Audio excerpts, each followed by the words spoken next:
Hello everyone, I am Random Gamer Riven and welcome to Randomised Gaming playthrough of Star Fox 2. The unreleased Star Fox 2 until 2017 when it was released on the SNES Mini. Now for those of you who don't know, as it's mentioned, it was unreleased, it was cancelled on the Super NES. But as a rare example, this was a game that was actually finished when it was cancelled. And a lot of the elements that later appeared in this were then later moved to Star Fox 64. It's not entirely clear why it was cancelled, but the general consensus in sort of interviews that have been mentioned is that they generally felt because of the Saturn and PlayStation being released, this game would have been laughed at had it been released at the time, because graphically it was way behind what the Saturn and PlayStation could do, and it was scheduled to release in 95, so you already had the 32-bit era kicking off quite heavily. So this is actually quite a different game to the original, but I'm really glad Nintendo did actually release it, as it is a really good game and it shows really the potential that you can do on SNES with the right technology. Two new characters, that is Mayu and Faye. Now both of them were only ever included in this one, sadly, so they didn't get to reappear in any subsequent Star Fox games, and it's actually a real shame as they were quite a nice addition to the team, considering these are actually done by the sort of original car. So it's just a shame Faye and Maya haven't appeared in later games, but maybe they will reappear now that Star Fox 2 has finally got an official release. I can't really say it was a game caught in development hell, because it wasn't caught in development hell, it was actually finished, it was just cancelled to the whims of Nintendo at the time, unlike something like Duke Nukem Forever, which really was in what we'd term in development as development hell, which just went on and on and on. They developed it for years, cancelled it, started again, years, cancelled it, until eventually it got released. So this game differs hugely from the original game. Unlike the original game, which has pre-laid out levels, this has sandbox combat environment, and those were basically later used for the free range mode. Now you get two types of things. You can fly around on the planets once you arrive at them. You also get these space combat sections, which literally act as a little timer chase thing. I must admit, these ones here, these space battles, are actually a little bit underwhelming in comparison to the original sort of flight sections. I think much better you would have had a sort of flying section similar to the original game would have been a better idea. These sort of free roaming ones, while nice as an idea, on the SNES they don't seem to be executed that well. They just come across as sort of moving around a little bit and shooting things down, and you don't get long to actually clear them. But still, it's nice to see the SNES could actually do a sort of free roaming environment thing, and you'll see it to much greater effect when we go to the actual planet level. So unlike the original, this game is very different in how it plays. You see there you have the star map. Basically, you've got to stop Andross's weapons from blowing up Corneria and the main base. And to do this, you have to basically shoot down the various elements as they head towards Corneria. You also need to attack the bases themselves to stop them generating more sort of missiles and fighters. And along the way, you also fight Starwolf. So yes, this was actually Starwolf's first appearance, although because of this one never getting released officially, it wasn't until the N64 that we first saw Starwolf. And he has one different member in this version. He has a sort of little monkey thing. He's again another character that was basically AFK and didn't appear until this recent release. Now, I must admit, like many people, I'm sure quite a few people have played the leaked version of Star Fox 2. There were a couple of leaked versions that were leaked. They were of varying degrees. One was a prototype build. One was a near complete final build, which was sort of about 90% complete. And this is the finished version, which is a lot more polished than even that near complete build.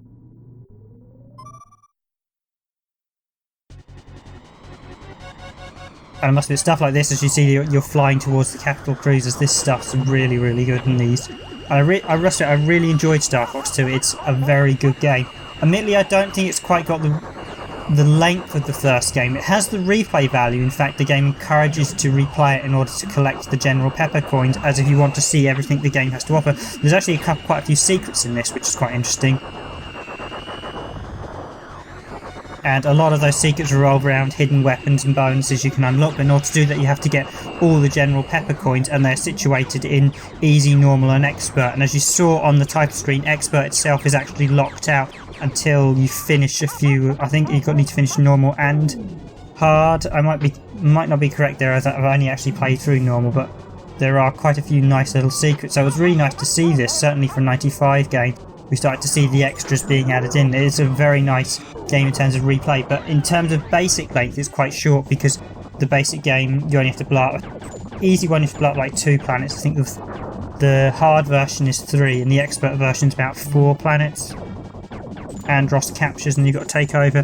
They do change per mode as well, so you get different planets, and they also change per playthrough. Each time Andros appears, but at the start it sort of randomly generates which planets and what it's going to take over control, which is actually quite a nice aspect in that respect. So while the game is perhaps not as difficult or as challenging as the original, there is a lot more replay value in terms of how the game generates itself, which is really nice. But as you can see there, this sort of reactor level is a little bit bland flying into the ship. You kind of want to engage the ship on the outside. It's quite cool when you fly in, but once you get inside, those bits were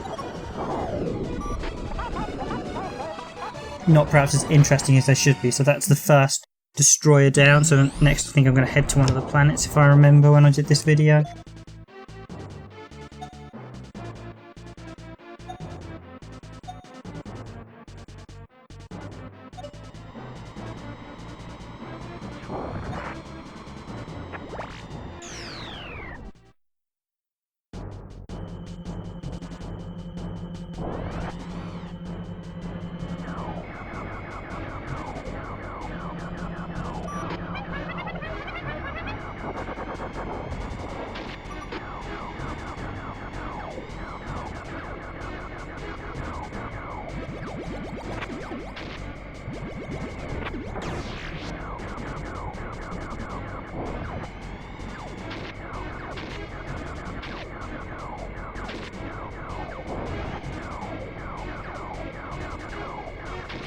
Now, unlike the original one, this was also the first of the Star Fox series to introduce new ship designs that play slightly different in how they handle, which is quite a nice touch. And it's also interesting that that touch wasn't really brought into Star Fox 64. Star Fox 64 didn't have different ship designs, although it did have the submarine and it did have the Landmaster tank.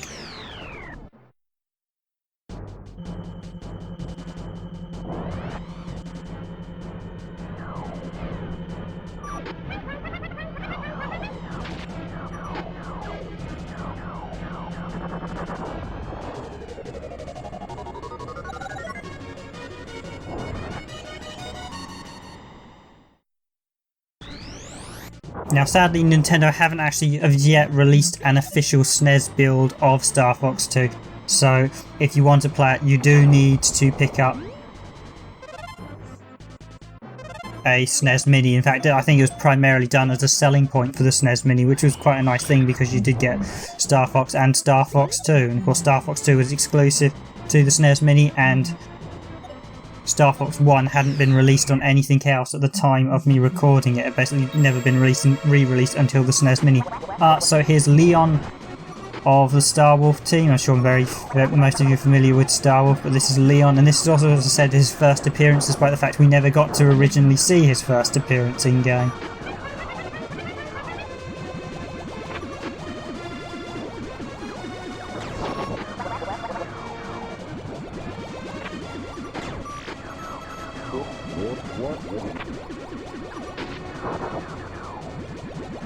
Actually, one interesting thing is the design change of General Pepper. As I mentioned in our Star Fox video, he's suddenly gone from being quite a hip, cool general to being a bit more sort of sedated and classic looking generally in this one, although he's not quite as drab as he looks in some of the later ones, I think.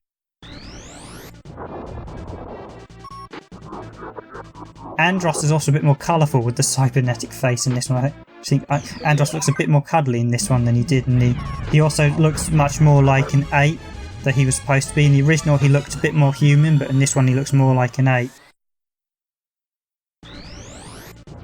In fact, a lot of anyone who's played Star Fox 64 will realise that a lot of Star Fox 64 was taken from Star Fox 2.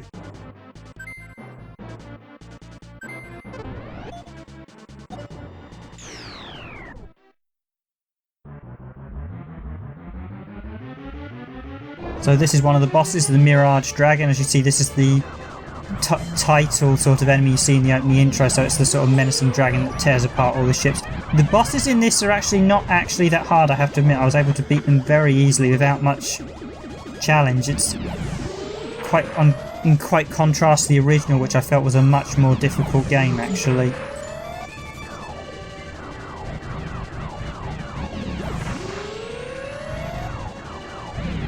You see there's the Mirage Dragon, and it's already down.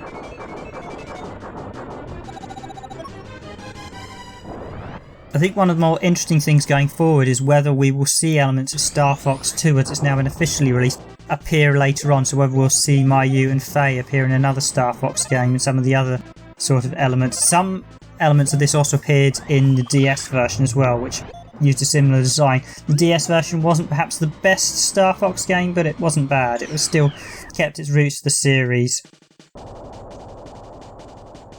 Things went a bit awry with the GameCube outings, and Star Fox Zero had the control issue. Although Star Fox Zero was still a good game, it's just the controls did hamper it. I mean, once you learned to get used to the controls, you could really get some enjoyment out of Star Fox Zero, but it was the fact that you had to learn to work against the controls. And here we jump in with Pigma. I am Pigma, blah blah, Andros paid me. Well, yes, we all know you're one of the villains, Pigma.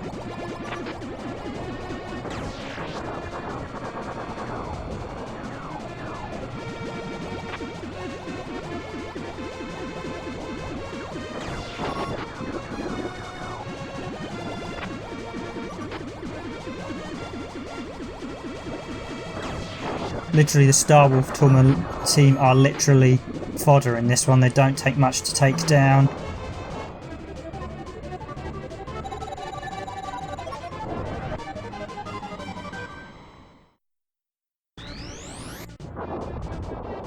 And they appear one at a time, so they're not as menacing as they are in the later games where you have all four of them at once.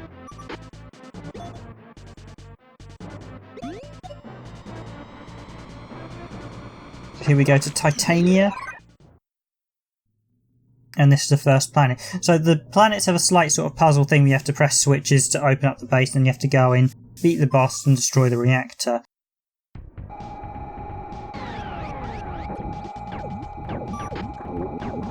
And we also have walker controls, and the walkers are not basically because you watch your R-Wings transform into these walker things, which is quite cool. Although, as far as I'm aware, it didn't really reappear till, in fact, Star Fox Zero. I think you had the elements of the walker sort of things in Star Fox Zero, but it took a long time for a lot of some of the elements to reappear. In fact, Nintendo were a bit cheeky. They came up with a lot of original ideas for Star Fox 2, and then they sort of gradually reintroduced them into the series in the later games, but they didn't really add in many new additional ideas after that. I think perhaps, I suppose you could say Star Fox Assault, the GameCube, second one on the GameCube, where you had them coming out of the R-Wings, and that in turn was a throwback to the original N64 one, where you could unlock them as a bonus thing they'd run around. Immediately Star Fox, as me and a few other people in the randomised gaming team have said, Star Fox should not ever leave his R-Wing, and supposedly that was one of Miyamoto's ideas. They should start leaving the R-Wing, but for me, as a Star Fox series fan, it's one of those series that I don't think leaving the R-Wing actually adds anything to the series. In fact, it detracts from the series. So I think having them do like a running mission a bit like Space Harrier might be quite amusing for like one hidden mission. But I think it should only be like the one mission that does it. I don't really want to play as Fox outside of an R-Wing because Star Fox is about imagining yourself being the pilot or a gunner of a spaceship. It's not about you being necessarily Fox and running around and jumping and shooting down enemies on the ground. It's about shooting down enemy starships, and I think that's the direction Nintendo did kind of forget with the later games, where they started taking Fox and friends out of the R-Wing.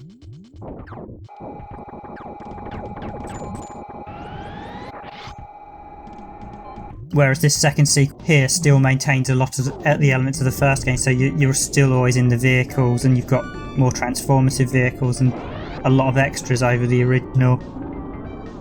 Although you remember I criticised in the video of the original one, I criticised the sort of asteroid-based stuff being quite bland. Here you have much better environment, so they did sort of bases quite well, and it's quite impressive to see the effects the Super FX chip allowed the SNES to do over the original Super FX chip. Now there weren't actually that many Super FX chip 2, I should say, just to correct myself.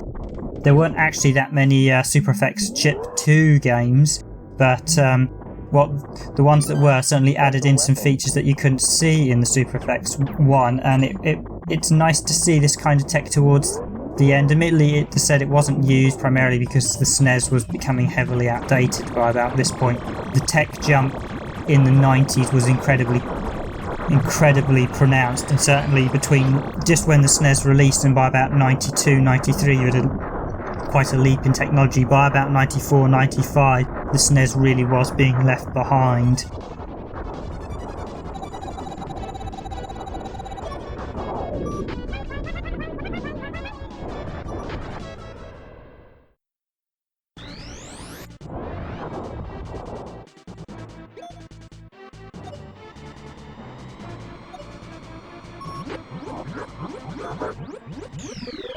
Go straight for the carrier this time. Pretty much the same match as the previous one. I think this time I was going for this one because they start telling you when the carrier begins to attack Corneria. Basically, each missile and ship that gets to Corneria will damage it. If Corneria takes too much damage, it's game over.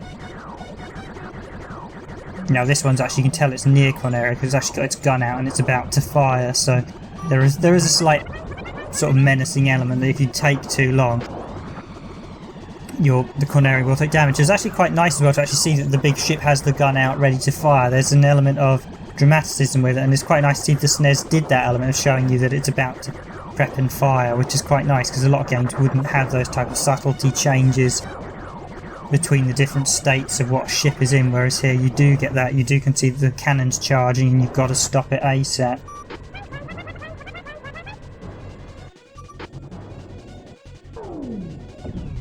So unlike the original Star Fox, this one really is against the clock. You really have to be quick about dealing with the enemies, else they will overwhelm you. You have to know when to attack the enemies attacking Corneria, when to go at the ships, when to go at the planet, and also you have to balance your time accordingly because everything is in real time, so the time you spend on a planet will count towards what's going on the battle map. So there's quite a degree of strategy in this one that wasn't present in any other game in the Star Fox series really, except perhaps the DS one to some degree.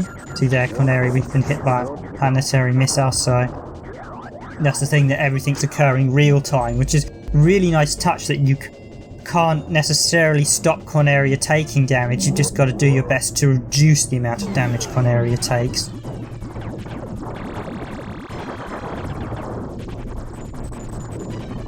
And you also have to prioritise what you think is going to do the most damage to Corneria and what's also the quickest way to finish the game. So there is a very subtle balancing act. So I suspect this is probably quite a popular game type of thing speedrunners might have liked had it been released a lot earlier. I don't know whether it's that popular in sort of speedrunning, but the design of it does lead towards that type of thing with the fact that you have the whole everything's a real-time environment. So you can see there one of the missiles has hit Corneria, but I can still intercept in the other one.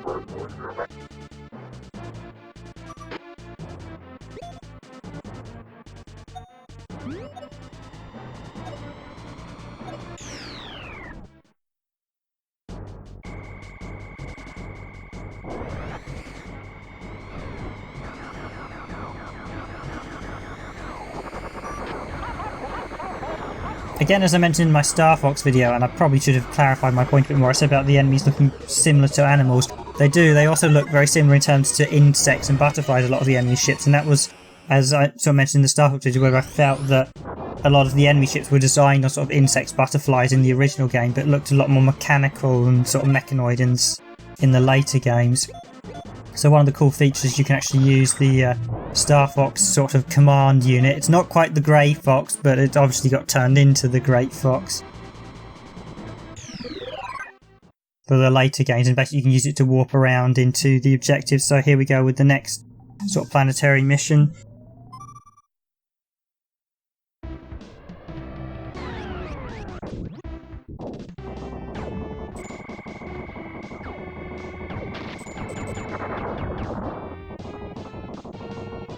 But see that those enemies, a lot of them do remind me sort of wasps and other sort of insects. I mean, or some of the sort of aquatic animals you see, sort of bugs and sort of fish in the ocean. So that was how I felt with the original games, with sort of some of the design. I mean, you have slightly odd designs in this one, like you have the Moi statues we saw in the previous time we were on one of the planets. We have the sort of stone statues, clearly based on the sort of Easter Island, I believe.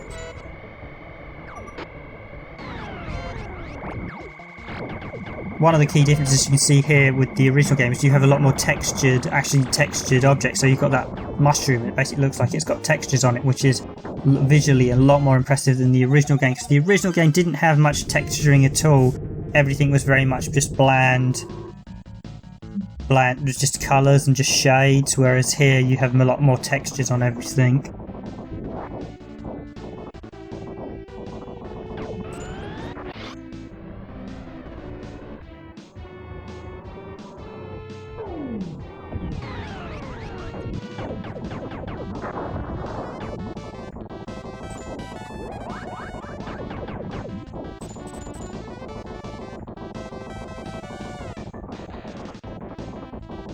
I must admit, as a Star Fox fan, I really did enjoy Star Fox 2, and it's one of those ones that, for me, it basically makes the SNES Mini an essential purchase.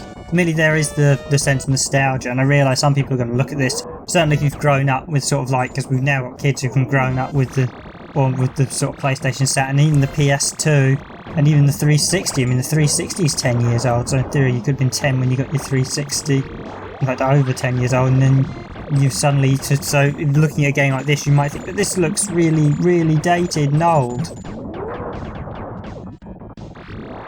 But at its core, there is a brilliant game there. Admittedly, some of the early 3D games, certainly some on the sort of old home computers like the Amiga and stuff, have not aged well, and they don't look and they don't play particularly well. But Nintendo, one thing Nintendo always do with most of their games is they always have a high degree of polish. They don't necessarily make great games at times. In fact, Nintendo have been very stale, but they do polish everything to an nth degree. So here is a general pepper coin that I mentioned.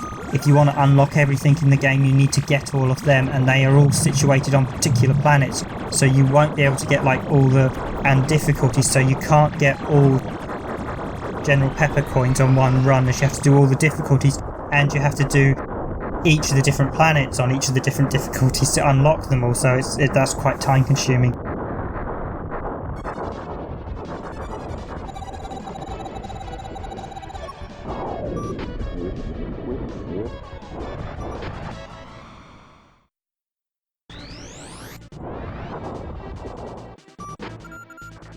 But yes, while if you were a sort of Xbox 360 PS2 kid and you've grown up, you might think this looks dated, but as I said, Nintendo do make very polished games, and it is to their credit. So here's Starwolf. He's basically stopping you from fighting Andros or do the obligatory battle. I think his ship's a touch different to the others, but these battles are all very similar, the Starwolf ones. Yeah, he's got a slightly different ship to his minions.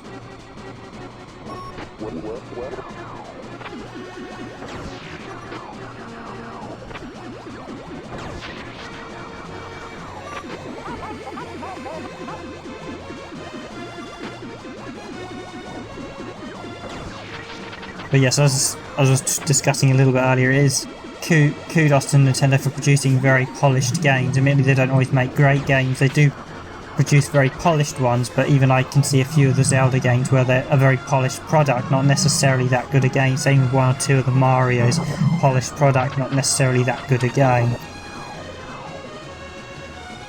And some of you might be slightly alarmed to say Mario, well, Mario has been in some bad games. I mean, you look at, certainly the ones on the Wii U were very much by the numbers. They were polished games, they weren't particularly good ones. You could sit someone in front of Mario 64 and Super Mario World and say, play these in comparison to these ones on the Wii U.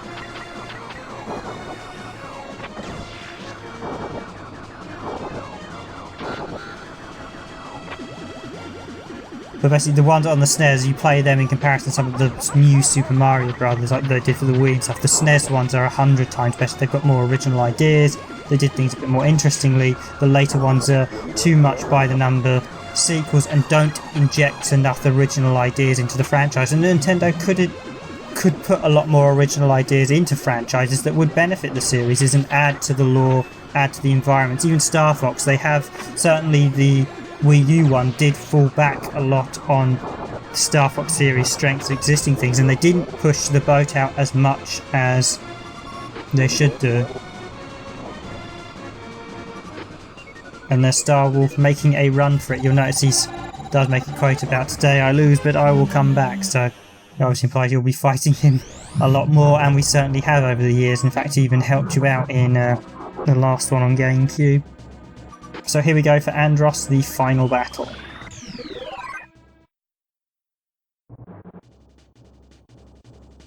But yes, it's interesting. This is sort of like some of the earlier Nintendo 2 sequels, that this one is quite radically different to the original game in many areas, but it helps build the franchise because of it, even though some fans can often get a bit shirty.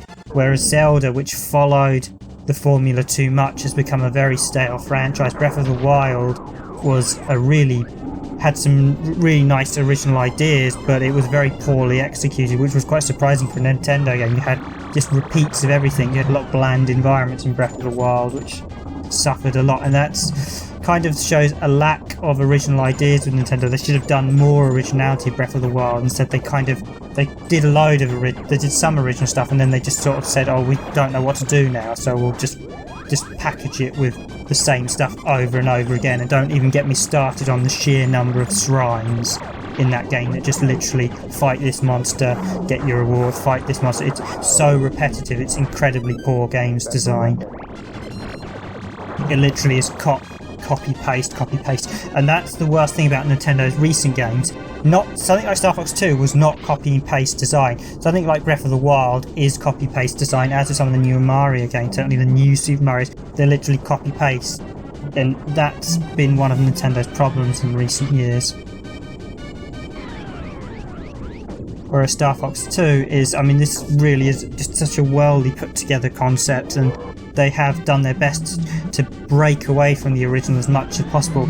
Yes, I think in some aspects I would say I prefer the original, and I think the original, for me personally, is a better game than Star Fox 2. But you can see they put a lot of concepts and a lot of new ideas into this to build on the franchise, and certainly I'm glad they did that for Star Fox 2, because it does feel a very different game to the original. I just wish I'd been allowed to play it back in 1995, because I was still a SNES owner at that point, and I would have almost certainly bought Star Fox 2 had it been released on Super Nintendo, but Nintendo didn't give me the option to buy Star Fox 2, sadly.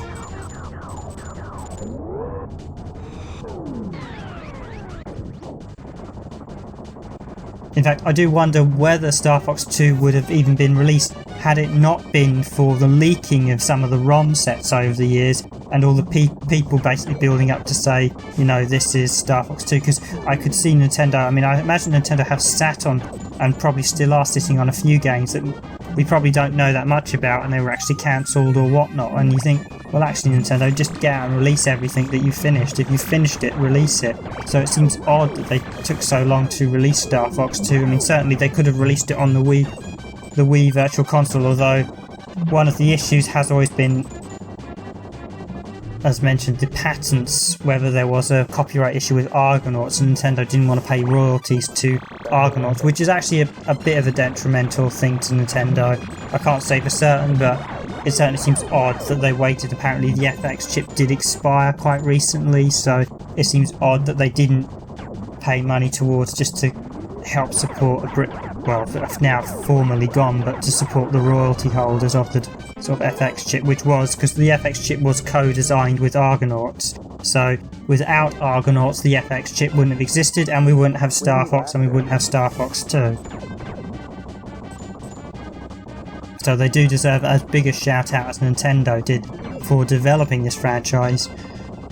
And I would actually like to see more involvement of the sort of original team members to help in Star Fox games, because I think the British guys would probably do some nice ideas. I think Nintendo has said have been doing too much copy and paste in recent years. So this last stage for Andros really is sort of like maze-like complex one. Again, these stages, it's quite cool you're going inside a base, but you can see the FX had a few limitations. And while the Super FX Chip 2 builds on the issues of the original FX chip, you do still feel that there are limitations with the device, and I can see why Nintendo chose not to release this. I wish they had, but I can see why, and certainly I think there was some suggestion it may not have sold well at all, because by about 95 a lot of people were moving away from the Super Nintendo.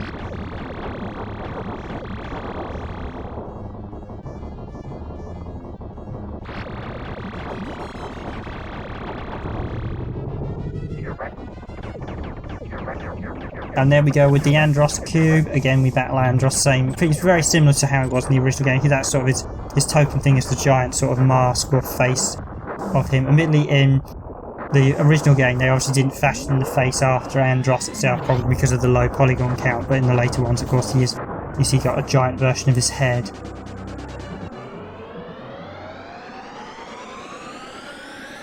Although if I was ever going to do an Andros fight, it might be quite nice to do a homage where he's wearing like the silver mask, and as you shoot bits of the mask off, you see his actual face underneath it.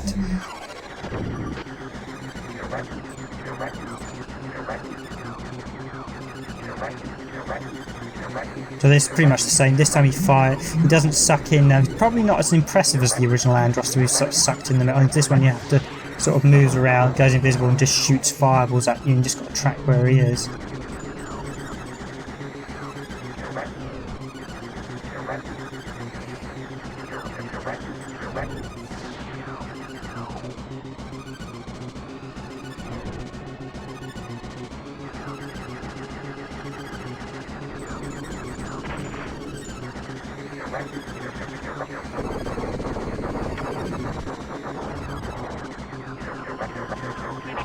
And there he blows again. Now, just before I finish up, I should just mention that again, this was a redone version of our original Star Fox 2 video as per Nintendo's rule change. They want people to commentate on it, although there are a lot of channels that are still hosting uncommentated Nintendo videos. I will still link to the original in the description if you want to see the uncommentated version, although that version won't be 4K, this version is. Not that this game really needs 4K, but it just blows it up and looks nice if you're playing it on a 4K TV, otherwise the image gets quite blurry. But there goes Andros' base. Anyway, that's it for me again. All I'm going to say is thank you for watching, and as always, if you like this video and if you like our content, please do hit that subscribe button, and of course hit the video like button. Thank you from Randomised Gaming. I have been your host, Random Gamer Riven. It was a team effort. What's a mission? Adios, Andros. Let's head back to Corneria.